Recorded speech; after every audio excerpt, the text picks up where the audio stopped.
Hello there. This is World News Program coming to you live on All 24 News from the capital Algiers. I'm your host, Griffin Zachary, and up next are the top stories. 2 martyrs in Zionist bombing as Washington kicks off new phase in Gaza talks. The UN slams UN sanctions on International Criminal Court, and a new lawsuit targets Zionist foreign minister.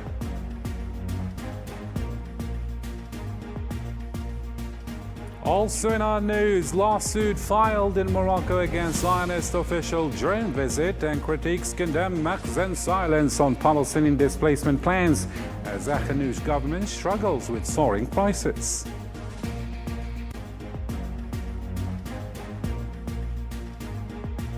Coming up as well, Sudan's El Burhan rejects transition with foreign influence, labels Hamdouk a foreign agent, while the UN appeals for $6 billion in aid for Sudan.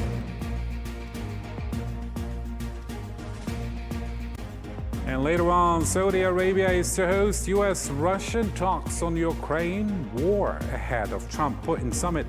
Zelensky refuses to meet and stresses Ukraine's role in peace talks, while UK, Germany, and Poland react to growing tensions. This and more shortly.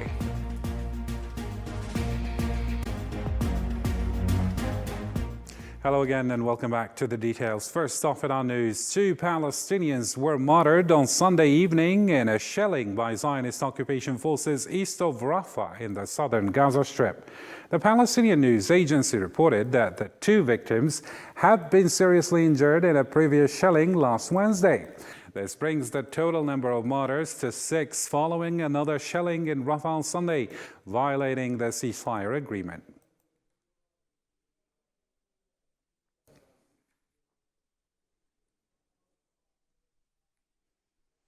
U.S. Middle East envoy Stephen Witkoff stated that he believes the ceasefire agreement in Gaza is holding.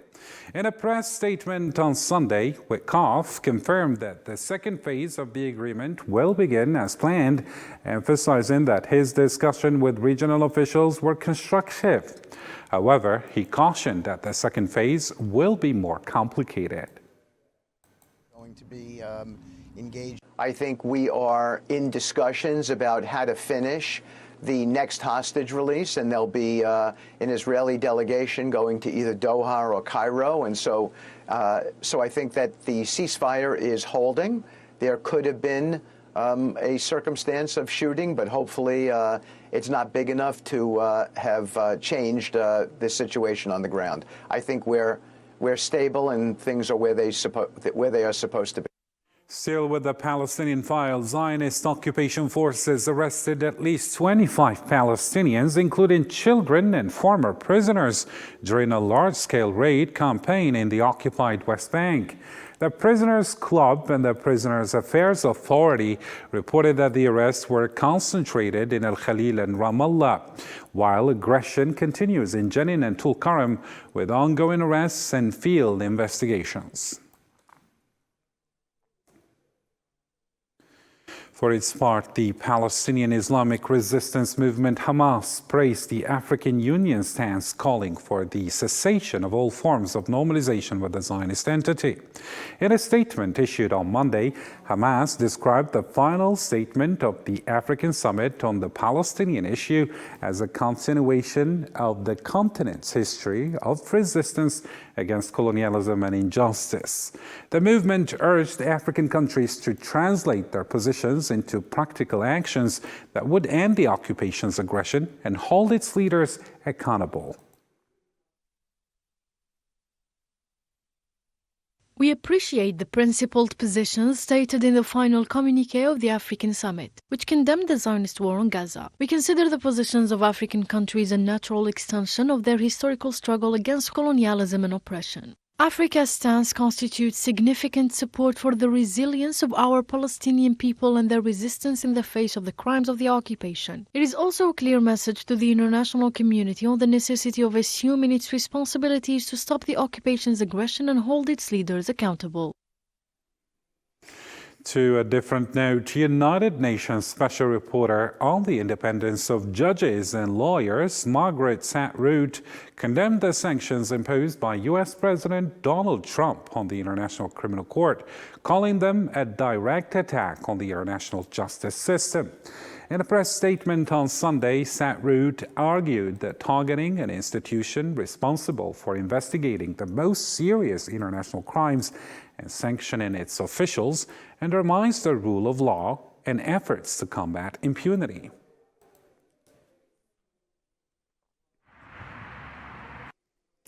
The Hind Rajab Foundation has filed a complaint with the International Criminal Court seeking an arrest warrant for Gideon Saar, the so-called foreign minister of the Zionist occupation. The Belgium-based human rights organization stated on its website that the complaint, grounded in the Rome Statute, includes serious allegations against Saar, including war crimes, crimes against humanity, incitement to violence, and obstruction of international justice mechanisms.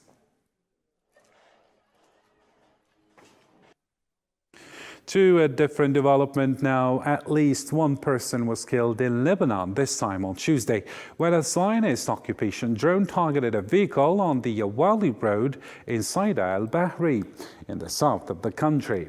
The Lebanese news agency reported that the drone strike hit a car on the Saida seafront, resulting in the death of at least one individual inside.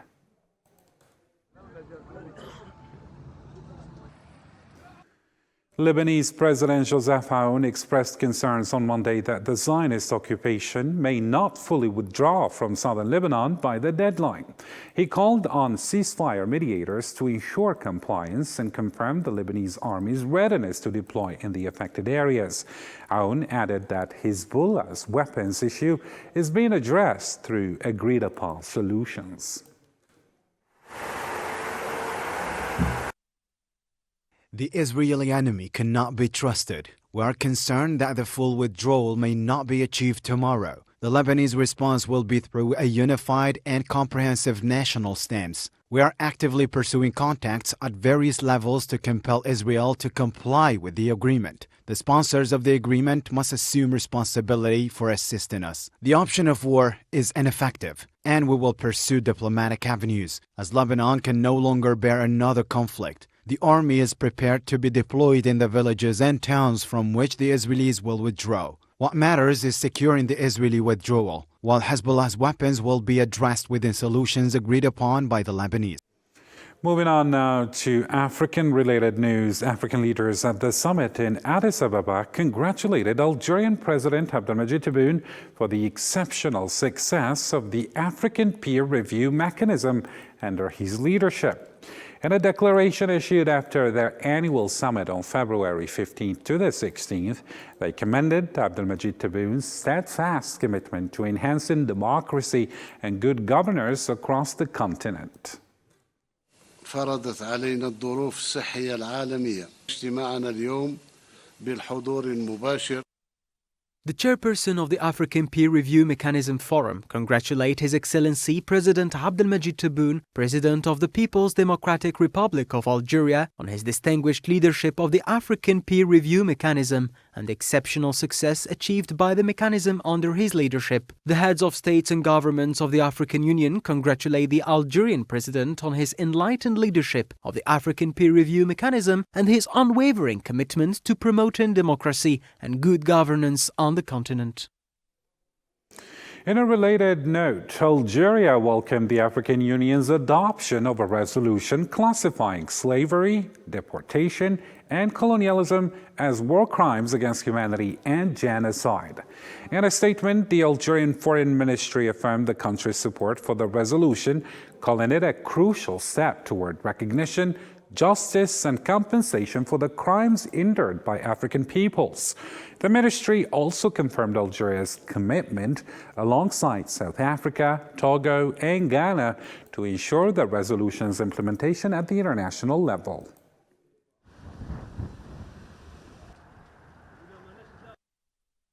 Algeria warmly welcomes the adoption of the resolution by the 38th Ordinary Session of the African Union Conference of Heads of State and Government, classifying slavery, deportation, and colonization as war crimes, crimes against humanity, and acts of genocide committed against African peoples. Algeria, which suffered for 132 years from horrors and atrocities of a rare form of settler colonialism, can only support and endorse this resolution, which represents an important step toward achieving recognition, justice, and compensation for the crimes endured by African peoples. The 38th African Union Summit concluded on Sunday in Addis Ababa with a renewed sense of hope as the continent united in its determination to address historical injustices in Africa's socio-economic development. Here's Islam Said in this report. Africa is charting a bold course toward the future with Agenda 2063, a strategic roadmap for economic growth and global influence. The 38th AU Summit in Addis Ababa wrapped up with a resounding call for action, tackling historical injustices, fostering economic justice, and positioning Africa as a key global player. Our suggestion was to have an Africa Reparation Fund that could be geared towards the economic justice, geared towards the skills development, the transfer of technology, the industrialization, the education, the health. With 1.4 billion people, Africa faces the challenge of overcoming its colonial past while seizing the opportunities for the digital revolution.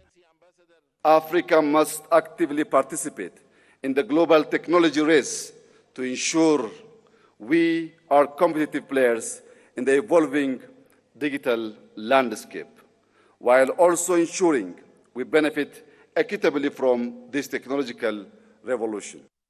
The summit underscored strategic partnerships as the key to transforming Africa into a hub of prosperity, stability, and innovation.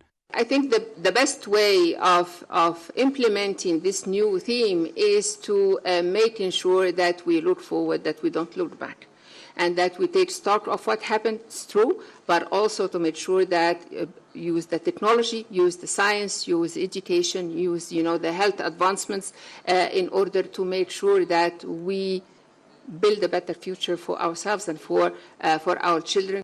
With Agenda 2063, Africa is not just dreaming of the future, it is designing it for a path towards stability, innovation, and shared prosperity.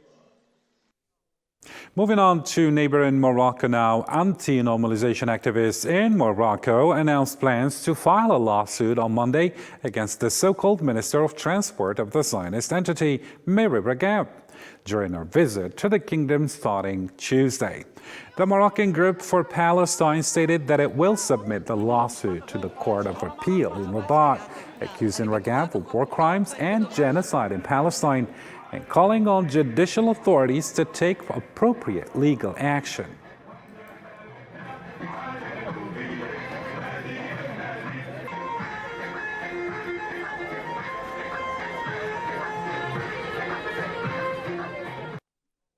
Anti-normalization activists in Morocco criticized the Moroccan regime on Monday for its silence regarding plans to displace Palestinians from the Gaza Strip.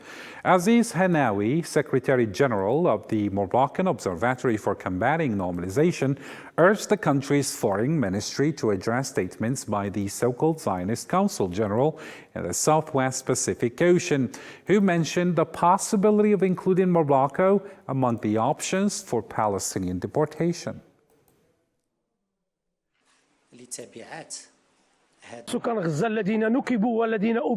The people of Gaza who have been devastated and exterminated, it was said that Morocco would be a destination for deportation in terms of transportation and the implementation of Trump and Netanyahu's plans a week ago. It was also said that Morocco, along with Somaliland and Puntland, is involved, and this is according to the Israeli Consul General in Los Angeles, who is responsible for the Pacific region and is a senior diplomatic official of the criminal Zionist entity. Therefore, the Moroccan Foreign Ministry is required to clarify: have we now become nothing more than a dumping ground for the Zionist entity, or for America to carry out its genocidal crimes there and transfer the honorable Palestinian people to us? These people are not to be discarded, but we are now being treated as a trash bin for American policy. And finally, with Moroccan news, the Moroccan government declared bankruptcy on Monday due to the ongoing rise in commodity prices driven by global geopolitical tensions. During a discussion at the Conference for Emerging Economies in Saudi Arabia, Moroccan Minister of Finance and Economy, Nadia Fattah, warned that the kingdom no longer has the financial buffers to cope with any further increases in global commodity prices.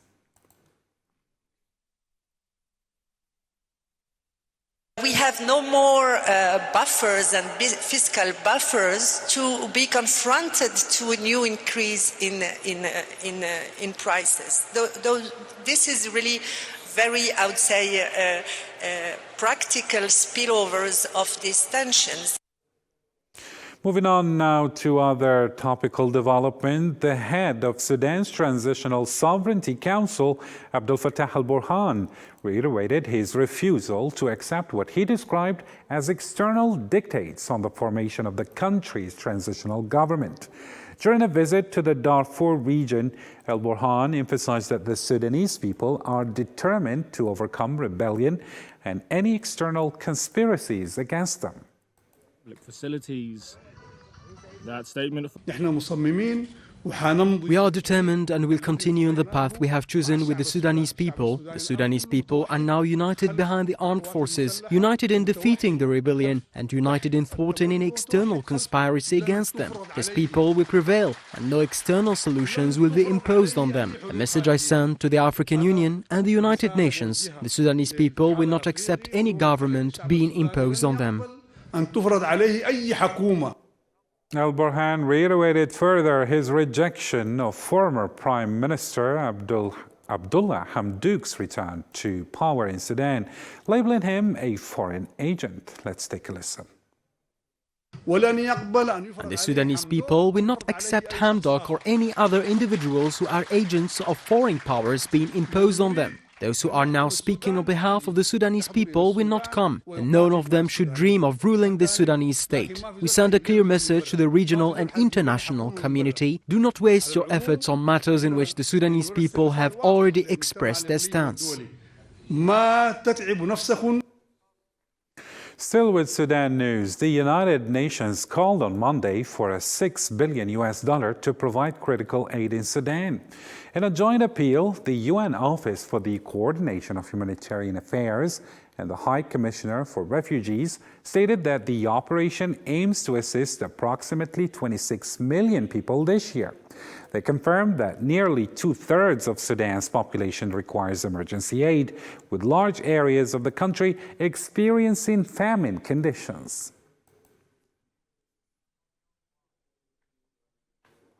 Moving on to the crisis in the Democratic Republic of the Congo now. The UN Refugee Agency has expressed alarm over the rapidly worsening humanitarian situation, which is exacerbated by deteriorating security and escalating violence. The report is signed by Zahra Frijan. Let's follow. In this refugee camp, between these rows of tents, newly arrived families scramble to build makeshift shelters, using anything they can find for cover. The chaos of displacement has torn families apart, leaving many searching for loved ones. I have 5 children. Some fled to the lake, but I don't know where the others went. I don't know if I will ever find them again. According to the UN Refugee Agency, ongoing violence in eastern DRC has destroyed 70,000 emergency shelters, leaving hundreds of thousands without a home. Aid workers struggle to reach those in need due to insecurity and continuous displacement. Protection of the civilian is still remain a main challenge. As all of us know, the number of people who have been displaced and many people who were living in the sites are now outside of the sites. They have been, according to some information, they have been asked to vacate the sites, and these people, some of them went to host families, some of them went to collective centers, and some, of course, went back home. We are not quite sure what they will find there in their village of origin. With escalating violence, humanitarian access is shrinking, health facilities are in ruins, and overcrowded hospitals are fueling the spread of infectious diseases. As instability deepens, the crisis in eastern DRC risks spiraling even further out of control. Congo-Brazzaville has warned of the potential for a regional war in Eastern Democratic Republic of the Congo due to escalating military actions by the M23 group. In a television interview, Congolese President Denis Sassou Nguesso called for dialogue between the Republic of the Congo and Rwanda, which he accuses of financing the M23 armed group. He emphasized the need for Africans to lead the discussions to find a resolution to the crisis.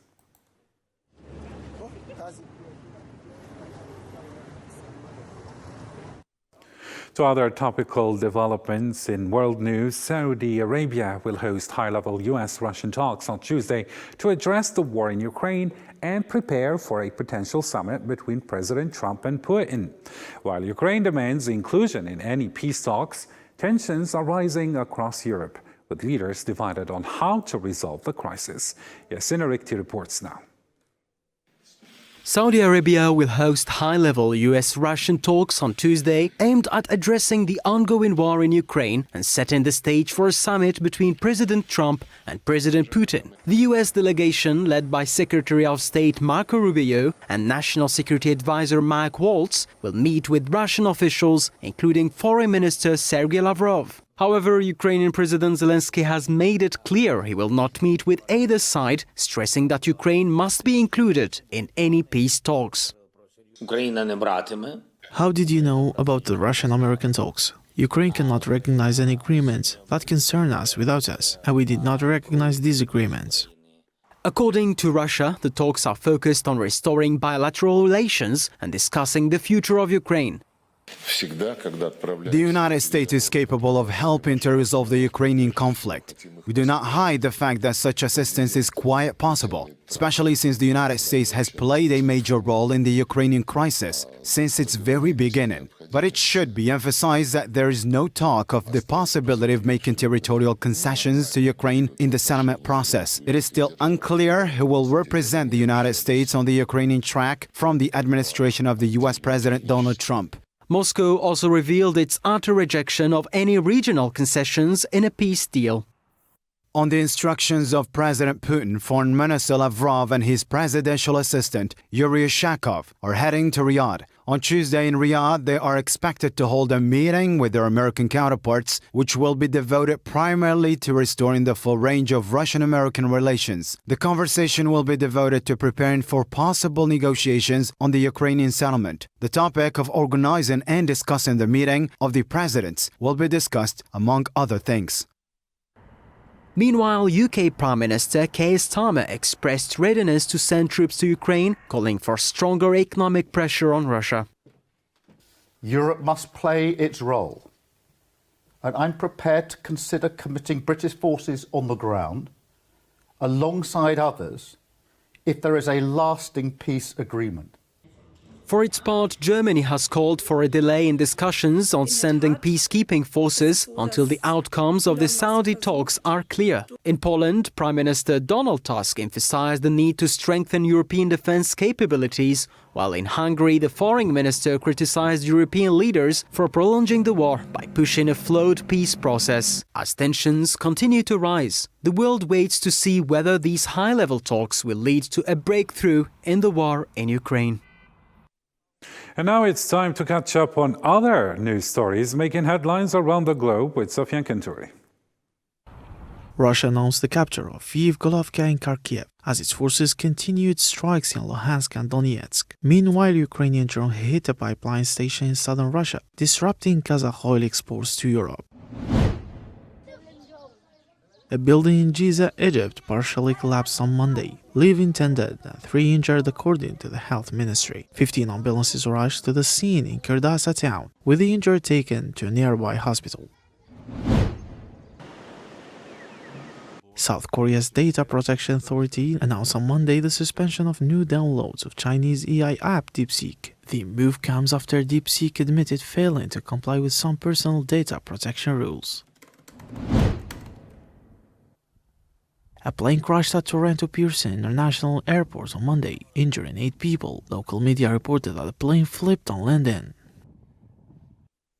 And with this, dear viewers, our program draws to a close. For more updates or to catch up on any parts you missed, you can always visit our social media platforms. From me and the rest of the team, thank you for tuning in. And until next time, have a good one.